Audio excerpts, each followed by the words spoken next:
Welcome back to Yoshi Entertainment, everybody. So just recently, there was once again another lawsuit that came out. People are going to learn how to not be surprised by these lawsuits coming out. I've said this before. This man has been doing his alleged dirt for over 3 decades. So you can only imagine how many victims he must have allegedly. There was a lawsuit that came out concerning a woman who accused him of the R word with a remote control, and that wasn't the only thing. I will issue a trigger warning because this is also very graphic. And I quote, Sean Diddy Combs is accused of sexual assault in another lawsuit with a woman alleging the music mogul R-worded her after she made a comment suggesting he was involved in the deletion of Tupac Shakur.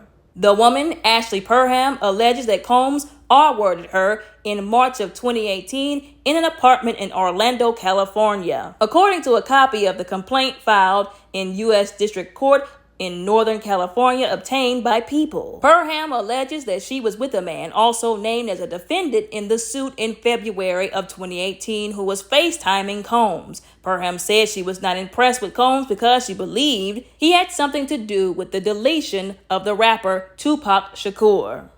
According to the complaint, Combs allegedly told Perham she would pay for her comment. The following month, Perham alleges she was at the other defendant's apartment, having been asked to help with his cancer medication when Combs showed up with several people, including his chief of staff, Christina Coram, who was named a defendant in the suit and has been named in a previous suit accusing Combs of misconduct. Perham claims that Combs held a knife to her face and allegedly threatened to cut her face, according to the complaint, which also accuses Coram of threatening Perham by telling her she could be shipped anywhere in the world and would never see her family again.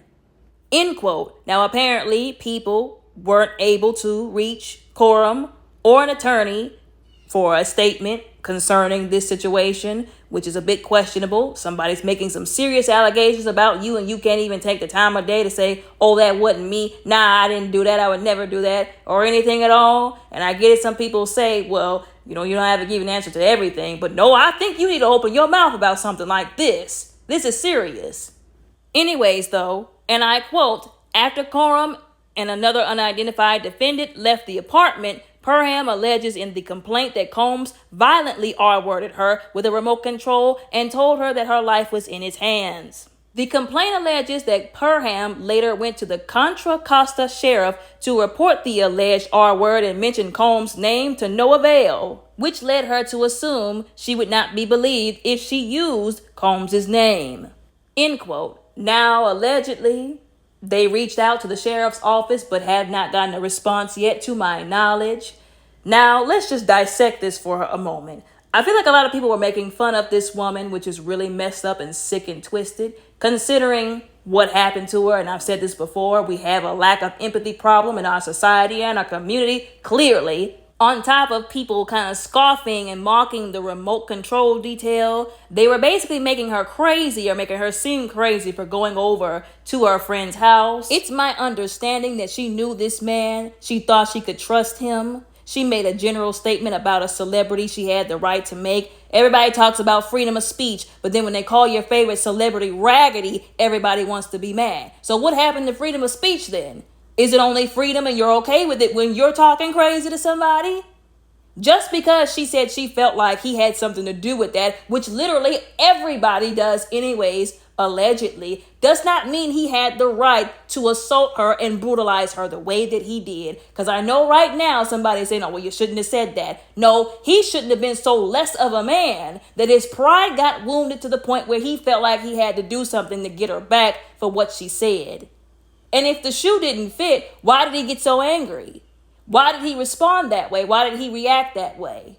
Once again, she's not the only one who feels this way. So what is he going to do? Assault everybody with a remote control because he's mad because people think he had something to do with what happened to Tupac Shakur, allegedly? So what I'm assuming happened is after she made the statement, while the guy she was talking to was on FaceTime with P. Devil Combs, he overheard what she said. He issued the threat. He was wrong for doing that. I don't care what anybody says. Then he proceeded to follow through with said threat. And what it seems like to me is that the guy who she thought she could trust threw her under the bus. Unless I'm mistaken or I've ascertained the situation incorrectly, didn't it say that the other defendant was the guy she was talking to who was on FaceTime with Pete Devil Combs? So what it seems like to me, and I could very well be wrong, I'm saying this now. I'm not saying that I'm 100% right. I'm just saying what it seems like to me is either P. Devil Combs told him, you better bring her over there so I can make her pay for what she said,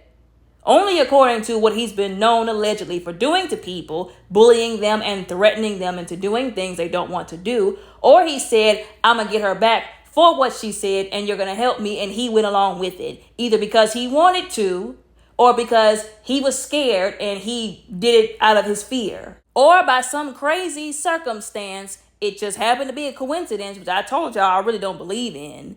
And P. Devil Combs just happened to know she was over there. But if it was the first one, that's really messed up and disturbing that, like I said, if that's the truth, that he would lure her there under the disguise of, come help me with my health condition. She's going over there to help you and you're leading her into a trap.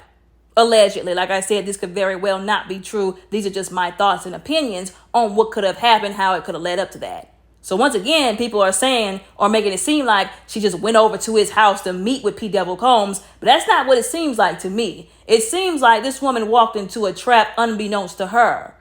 And then him threatening her essentially with a knife to her face. And then the other woman who he had with him allegedly basically telling her, I can make you disappear. The same thing that he did. Hey, I can make it to where you'll be shipped off to somewhere out of nowhere.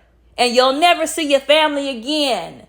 Your family will never see you again. And that's really messed up. The fact that this dude had women allegedly on the payroll or with him, helping him hurt other women.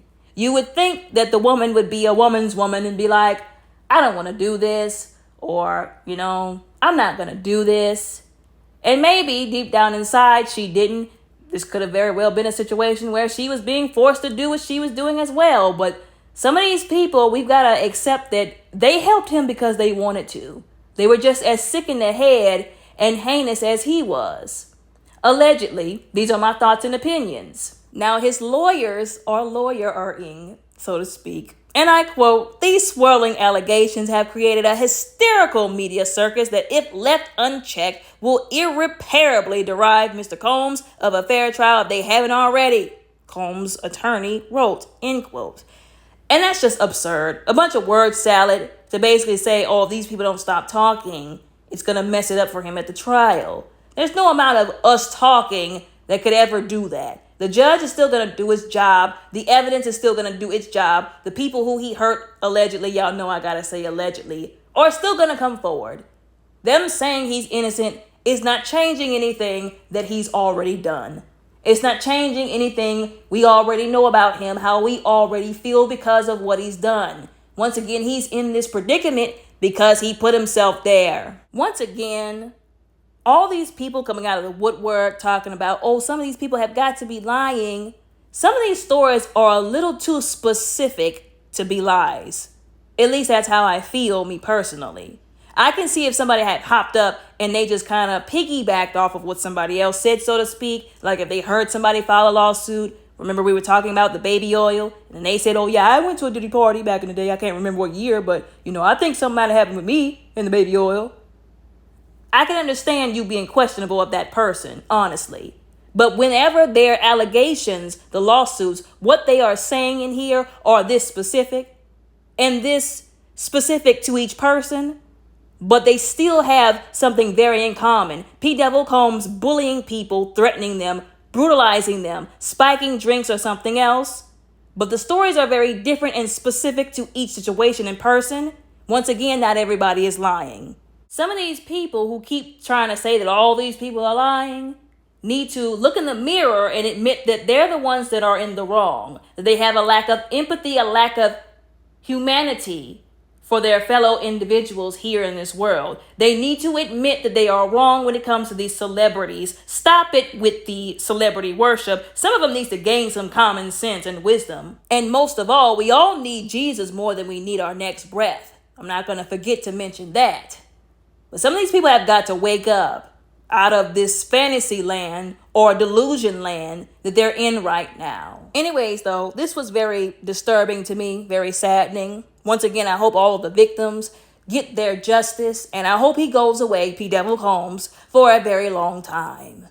And all the celebrities and other people who they refuse to name in these lawsuits, I hope they get named and exposed to, because we need to know them for who they are so we can see them for who they are and act accordingly. Now, y'all let me know what y'all think about all of this down in the comments below respectfully. Don't forget to like and subscribe. Y'all all have a very blessed, beautiful, and safe day.